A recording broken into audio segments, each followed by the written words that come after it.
Recording live from the Northeast Georgia Business RadioX studio. This is Northeast Georgia Business Radio.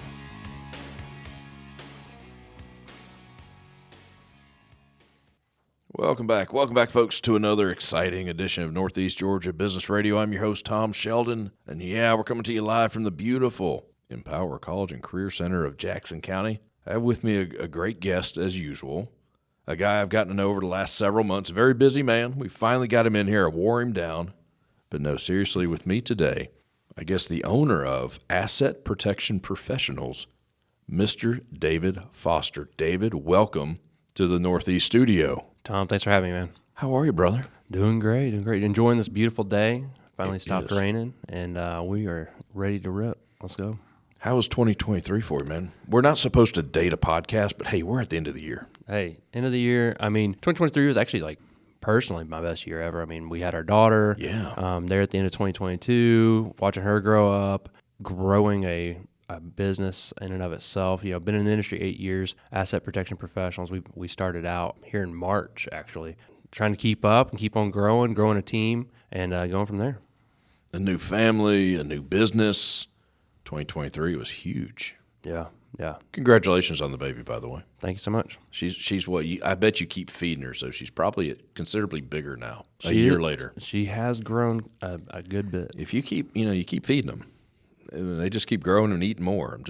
I'm warning you. I'm older than you. I can tell you that. Yeah, life just only gets more expensive, right? So there we go. Yeah, pretty much.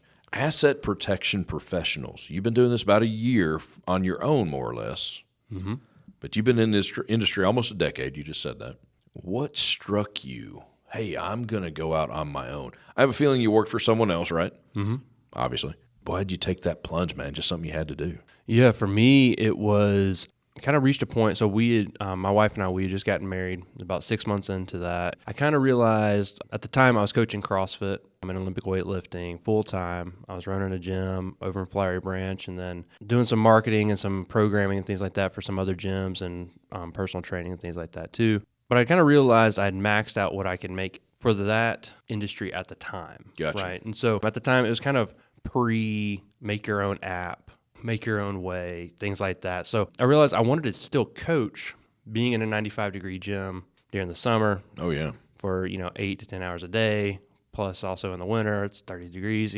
Those things were kind of being only 25 at the time. You're sitting there, you're like, okay, might need to figure out a new career path and take a plunge. And I had a friend that was actually trying to get me in this industry for about 3 years or so. He said to me so many times, he's like, David, you'd be so great at this. You're a people person. You get after it. And if you just take the same charisma, same everything that you're doing in the gym and just put it into this industry, there's no option but you're going to succeed. Finally, I just called him up one day after I made the decision that, I wanted to transition out of the fitness industry. I called him and I said, hey man, let's do this thing. He was like, what are you talking about? How do I get started? Well, sign me up, coach. Exactly. And so from that moment on, just started out putting together simple strategies for people, helping them protect their families, being able to help them save some money, things like that. And then I started learning more and more complex strategies as we went on. I got to jump back. You mentioned something. You said something, Olympic weightlifting.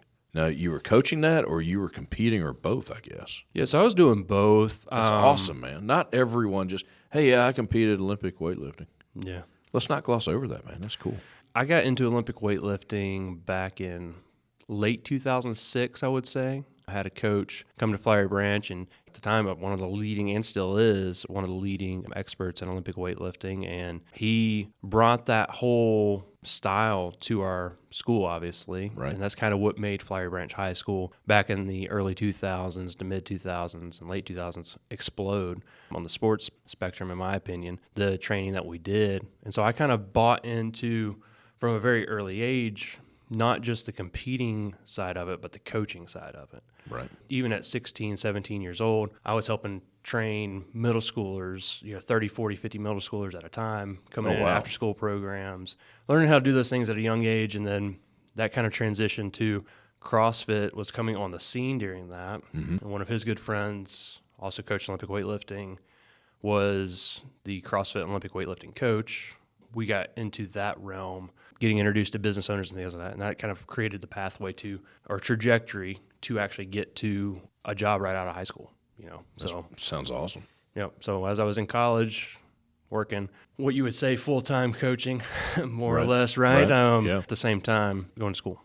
I got to imagine at such a young age learning how to coach, learning how more or less to quote unquote control a room. You got middle school kids, those are like early teens. They can be difficult. So getting them where you want to get them, that I imagine you had to develop some skill to do that. Yeah, I mean, I wouldn't pretend like I was like the head person of it at all. No, but you were right? learning the whole But time. I was learning how to do that. A lot of times what would happen is I would take the 6th and 7th graders, and the more advanced 7th graders and 8th graders would move on and work with him specifically. Well, they're And about to go so- to high school too. Yeah. But what you learn is everyone wants to succeed Of in course. life, right? If you can actually show someone how to succeed and move. So in Olympic weightlifting, let's kind of backtrack a little bit. So in Olympic weightlifting, it's a very technical sport. Okay. You don't just, in powerlifting, there are techniques to it, but for the most part, you can get 95% there with no technique at all. Right. Okay. And so just pure power, right? So what I mean by powerlifting, you have your bench, squat, and deadlift primarily, right? In Olympic weightlifting, you have the clean and jerk and the snatch. And so it's not necessarily the concept of moving the bar, it's how to move your body properly around the bar. Right. That's where you can teach someone that might not have been the strongest athlete their whole life, right? Or the fastest, being able to shoot all the hoops, being able to actually run the fastest 40 or being able to jump the farthest or anything like that, right? You're able to teach someone that couldn't do those things. If they could really focus on the technique, they could be very successful in the sport. I got you. I'm with you on that. And so for me, that's what intrigued me with being able to understand what was going on with technicalities of the body and how it actually moves and how to get proper power outputs. And even in a young athlete, all the way up to people in college, or even whenever I was coaching CrossFit, coach people that were in their 80s, teaching them how to do the same movement that you're teaching someone in 6th grade to do, right? Yes, there's a big difference in age and possibly a big difference in the ability to have power output. The body can still move the same. Yeah. And you can actually have a lot of growth. Well, the goal is to do it safely, regardless of your size, your age. No, with a clean and jerk, I have seen people relatively small stature put up some amazing weight. Just crazy, but their technique is flawless. Yeah. Seen it many times. The reason I brought that up, I got to believe that helped you at a relatively young age to be able to talk to people, to learn how to talk to people, and that is helping you just kill it now. I got to believe that. Repetition is the mother of all skills. True. Right? If you can get 10,000 reps at something, you can become an expert at it. That's what they say. If you're doing so without actually knowing that you're getting the repetitions at it, and then all of a sudden you get to a point in life where you actually needed those repetitions, all of a sudden, it did definitely help me being able to communicate clearly, being able to actually teach someone a very complex thing very simply, really helped out. Makes sense to me. No, I'm with you on that. Before we jump into asset protection, and we're gonna get there, I promise, David. We want to know about you, man.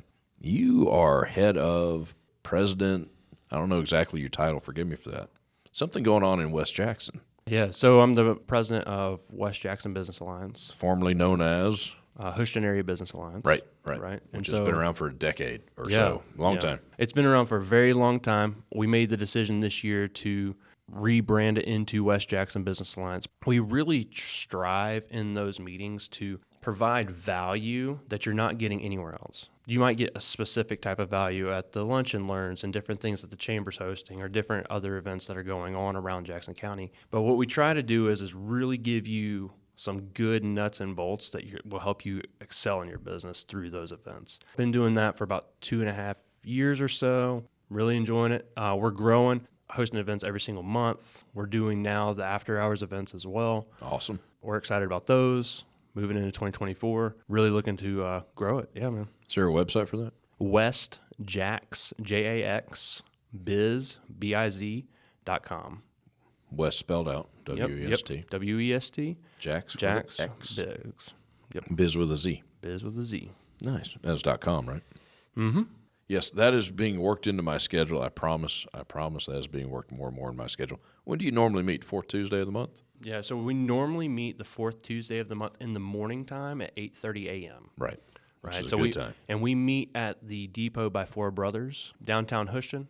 After hours, what, about every quarter or so? After hours, we're actually going to start meeting every other month. The second week In the middle of the month. Yeah, yep. So it'll be in the Oh, I middle of got the you. month. Yeah, so it'll be the Nice. second week of the month. We really try to make these events where they're not conflicting with a lot of what else is going on, because I've been on many different things through the chamber and things like that, and one of our main goals was not to conflict with anything, right? To only build and only Right. uplift different things, right? And so that's why we're very specific with what we're trying to do. And You bring up other chambers, other organizations. You got to partner with those folks, right? Especially trying to make everything run smooth. Luckily, David, for us here at Northeast Georgia Business Radio, we have some great community partners. One of our great community partners is True Vista Communications. True Vista provides a full spectrum of services, all your communication and entertainment needs, including internet, video, voice including wireless, and security and home automation. Their dedicated professionals are always on hand to help you with setup, installation, and ongoing customer service to ensure your family has everything they need to succeed. With True Vista Internet, you can enjoy reliable, high speeds, and premium Wi-Fi with 100% whole home coverage. With better performance and better reliability, True Vista Internet helps you stay in touch with your loved ones. Visit TrueVista.net today for area availability. And while you're at it, visit our new website, negabrx.com, to see all our great community partners. David, you still there, brother? yeah, man, I'm still here. Got to pay those bills, man. I hear you. Oh, big shout out to True Vista. I believe they are the fastest growing communications company in Jackson County. I believe they have that honor. Yeah, that's awesome. And they put fiber in the ground. For Yeah. this area, that's somewhat novel. Yeah, I mean, fiber is the new way. Bless them for that. No, good guys over there at True Vista and gals at True Vista. Man, what were we talking about? We talked about how you got to this point. We talked a little bit about West Jackson, West Jackson Business Alliance, right? Yeah. It's yeah, Alliance. Yeah. Okay. So West Jackson Business Alliance. So, like I said, I've been in this industry for 8 years or so. So Yeah. I would say probably around 2017, Okay. late 2017 maybe. I realized that everything from business-wise from Gwinnett was actually moving north. Oh, yes. Right? What I really wanted to focus on was the 53 corridor going through Brazelton, Houston. I did every single event that I possibly could in that area, because at one point between Gwinnett County Chamber of Commerce, North Georgia Business Connection, Jackson County Chamber of Commerce, Hall County Chamber of Commerce, I was going to roughly, and even some events on the other side of Atlanta, I was going to roughly 7 to 8 events a week. The reason I did that, going back to repetition is mother of all skills, right, is one, you don't ever know who you're going to run into. That's right. Right. And I think whenever you're trying to build your business in general, it all depends on what type of business you have to be able to focus your marketing efforts and different things. And so I really wanted to focus on building a referral-based network and that's how I've grown my entire business. A lot of word of mouth, a lot of B2B, a lot of stuff like that, where purely organic as opposed to it being more or less paid. I'm with you. Yeah. And I'm all for the organic, believe me. well, in my industry in general, a lot of times the paid advertisements, it's rehashed material, It's been done. right? And it's been done. And Yeah. what a lot of times they don't account for what is actually happening in today's world, right? So what are the bills that are on the floor today that are going to affect my retirement 30 years from now? Exactly. Not what's happened the past 20 years that's going to help me out today. And those are the things. That's the kind of the difference if you looked at it with what I focus on versus what a lot of people focus on. But now, asset protection professionals, it's not just David Foster. You may be the head guy, but you've got a team of people that you work with, hence the professionals.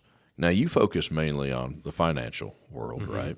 You've got people helping you out with many services. Yeah. So I've formed relationships with a lot of what I like to call power partners. These are people that they might own their own business, right, and different things like that. But whenever I have a client come in, I'm able to solve pretty much every situation that client has. Right. Right. And so, different things happen. Life happens. We were talking about that a little bit before we started this. Mine does it ever.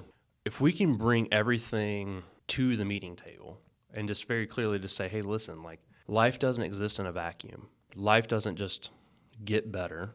We also have to make one baby step forward, one small step. If we can just begin with a step and get what we call gumption, right, the ability to move forward, then we can all of a sudden start making changes. And then all of a sudden, before you know it, you actually have created a strategy that will get you, your family, and your businesses across the finish line. Which I got to imagine leans back on the fact that you just know how to talk to people. having a lot of different conversations with a lot of different peoples and a lot of different cultures. It's not uncommon I'll sit down with someone that is making a good relative household income, Sure. right? But they really are usually only saving 3 to 5% of their total income. Right. Well, what if I just started saving $1,500 more a month? Sure. That's a big step, man. A lot of times today, especially with the way mortgages are and things like that, $1,500 doesn't sound like a lot. If a person trying to buy a $350,000 house today is going to be paying $2,200, $2,500 a month just for their mortgage, not the insurance, nothing else, not the utilities. So if someone isn't making those type of financial decisions, you have to tie in the emotional side of money to the conversation. Yeah. And so oftentimes I will draw that back so that way we can actually have success down the road.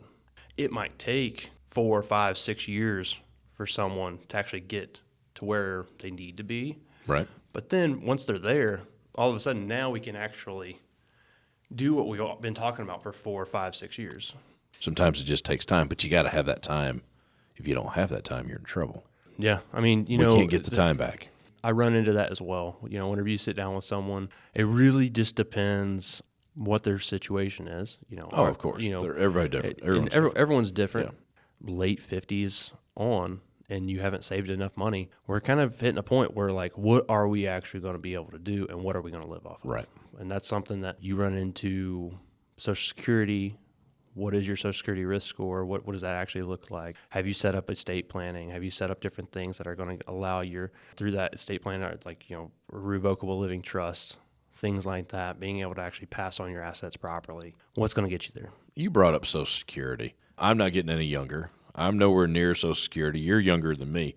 Is there going to be Social Security? And boy, that's an open-ended question. I think in general, if you pay attention, I think it was maybe even like 3 or 4 months ago, they put onto the floor, and I'm not saying it's going to happen. It probably will not happen this year or next year. I mean, but they're looking at a 23% reduction across the board of Social Security income. So people get confused whenever you talk about retirement income versus retirement assets. Right. Right. Because the only job of your money during accumulation, the years you're working, is just to grow.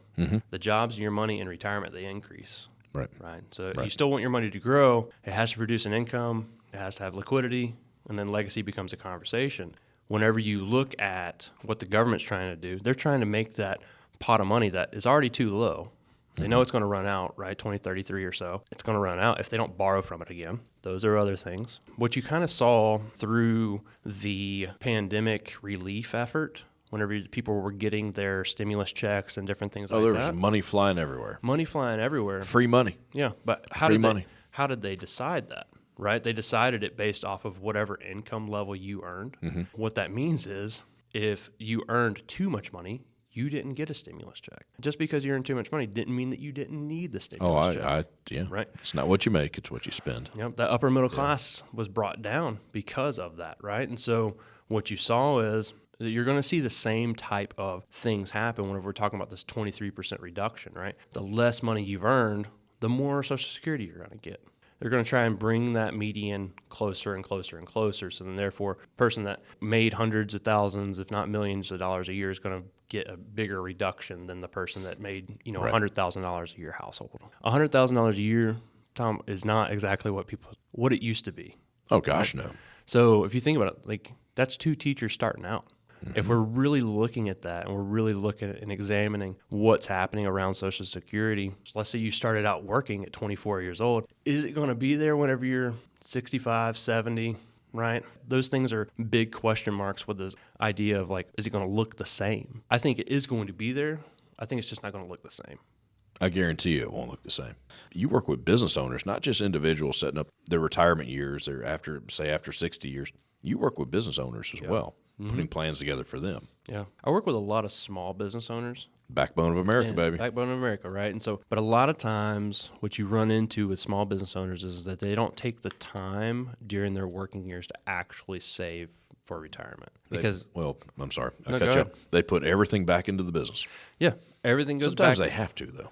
Yeah, everything goes back into the business. Everything goes back. And then, I mean, obviously you have to live, but there's all different styles of that and what they've gotten away with, what they haven't gotten away with, or what they're having to make up for, different things. And then a lot of times you run into small business owners that think they're going to be able to sell their business whenever they don't actually have a business that's very sellable. Right. And so Right. what I do is come in and implement strategies to be able to start peeling money out during their working years, being able to show them how to actually retire with an actual retirement asset, and possibly they can sell their business whenever it becomes time, or leave it to an heir, right? And create an exit strategy so that way, whenever they do go to sell it, they're not trying to fire sell it. They don't Right. have to sell it Right. to be able to retire. I'm with you. And so that's the difference, right? Maybe they could bring in someone to actually run the business for them, and they go down to 10% of the work capacity that they're doing now, right? Still retain ownership, and then that person can buy it out. There's all sorts of different things that you can do in today's market that you couldn't do before. Why do you think that is? I think they have to. All right. So similar to, let's say you have someone that has a fabrication business or a CNC company or something like that, right? Small business, let's say they're doing $5 million a year revenue. You do have large corporations that possibly would come buy them, right? But they don't really need the equipment. Right. They just want the contracts. Right. And so what you still run into is you still have to get rid of the equipment. You still have to do the different things. That person hasn't saved, for the most part, what they needed to have saved to be able to live in retirement for 30 years. You want the sell of your business, if it's not a recurring revenue type business, you want that to be the whipped cream and cherry. You don't want that to be the nuts and bolts of what you're actually trying to do, right? Not that we're trying to say we want to eat nuts and bolts, but whipped cream and cherry tastes pretty good. If you're hungry enough. When you're looking at it, figuring out how to actually set up efficient strategies. Business owners, whenever I go meet with them, their biggest concern is taxes always. I'm not a tax professional, but I tell them, like, listen, it might not be the best move to save every single year as much as possible in taxes. You might need to just take more so that way you can actually retire. Those are the conversations I start having with their CPAs and different things and start getting into, and enrolled agents and stuff like that. You have 4 main wealth eroding factors in every single person's financial world. It doesn't matter if you are a multi-million-dollar a year business or if you make $30,000 a year. And those are things like taxes, fees, inflation, market volatility. Taxes, it doesn't matter if we pay Uncle Sam today or if we pay him 30 years from now. He's going to get paid. He's going to get his. Yeah. Fees might seem nominal, but a lot of times people don't realize the fees that are on the back end of the products that they're getting into. Oh, yeah. And so understanding what's on the back end is something that most people don't actually know. And whenever we sit down and look at their actual products, a lot of people don't realize that they actually have a lot higher than the average 1.5% fee that they think that they have. There's a backload on it. Taxes, fees, inflation's running rampant. All the stuff's going on. I think it's not as rampant as it's chalked up to be. It's just life. A gallon of gas doesn't cost what it cost whenever we were 10 years old. And it's not going to cost the same as it does right now when we're 80. The last thing here, market volatility, right? The ups and downs in the market. What does that actually mean, right? And so people see, like, there's a big difference between AVG and ACT, right? And so by AVG, average rate of return, if you took $100, you put it into Home Depot stock or some random stock, right? This isn't advice. It's just an example. But let's just say you put it in there, it increased in year 1 100%. At the end of year 1, you have $200, right? Right. So at the end of year 2, or going into year 2, you just leave it in there because you're like, well, it went up 100%. Yeah. Why wouldn't I just leave it in there? Why would you take it out? Well, let's just say it went down negative 50%. Right. Right. Well, you're back at $100. Back at, If you lost a year of time. And you lost a year of time. The average of that, they would take the positive 50% and divide it by 2. So the average rate of return is 25% in that example, right? But the actual rate of return is 0. Right. Because $100 equals $100. So understanding that when you're looking at these accounts, the big thing to talk about in today's market, especially because of how things have been going even the past 4 or 5 years, is like how much money you can make and blah, blah, blah, like what you can actually take advantage of in today's world. It's understanding that is a 30-year time frame. Yeah.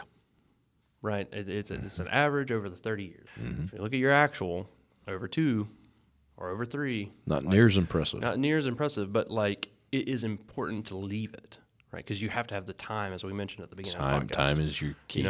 Wealth eroding factors are something that is often overlooked. They're facts of life. Those jobs I mentioned, the wealth eroding factors, the risks in retirement. It doesn't matter if you, like I said, own multi-million-dollar a year businesses, or if you make, $30, $40, $50,000 a year. Those things are facts. They're not speculation. So if we understand the facts, we can actually pull apart what's going on in the nuts and bolts of your financial world and actually start making some relatively good money moves.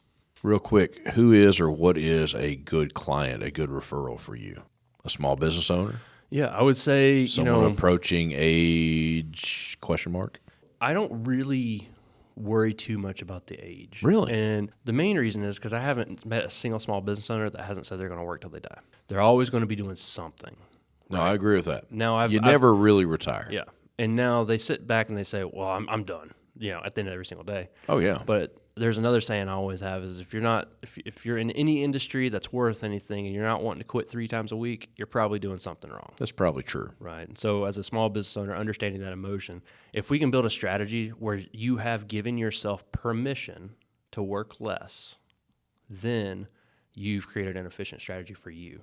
I like and that. So I would say a lot of business owners that are doing 3 to 5 million. I have some, obviously, I have some that are doing 50,000 and they're some of my biggest clients. It's just like, it's more of like, are you wanting to make an efficient change to your life to make life easier for you, not just today, 10, 15, 20 years from now? Years down the road.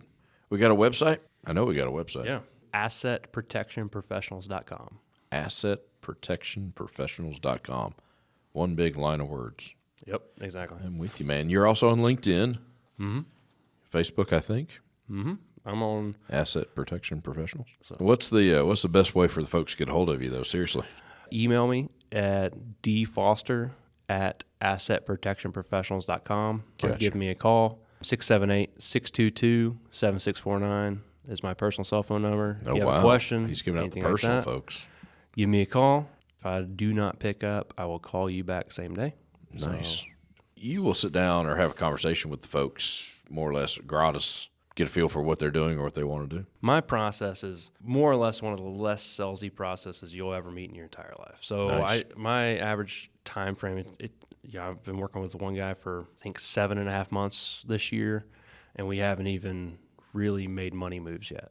Really? It's really just getting him to get a lot of different things. I think I've referred him to 3 of my power partners already that I haven't made a single dollar on. But the thing is actually getting his world set up so that way we can actually do what we're talking about. Then you can step in. Right. Yeah, exactly. I hear you, man. At the end, it makes life a little easier for both of you. Yeah. Yeah. The average, and that scares a lot of people off whenever I say that. I will also say the average meeting process can take 3 to 4 meetings, and we can get the general groundwork of what you want done. Cool. And then that's just a relationship that moves forward. So you don't hard sell them that first time.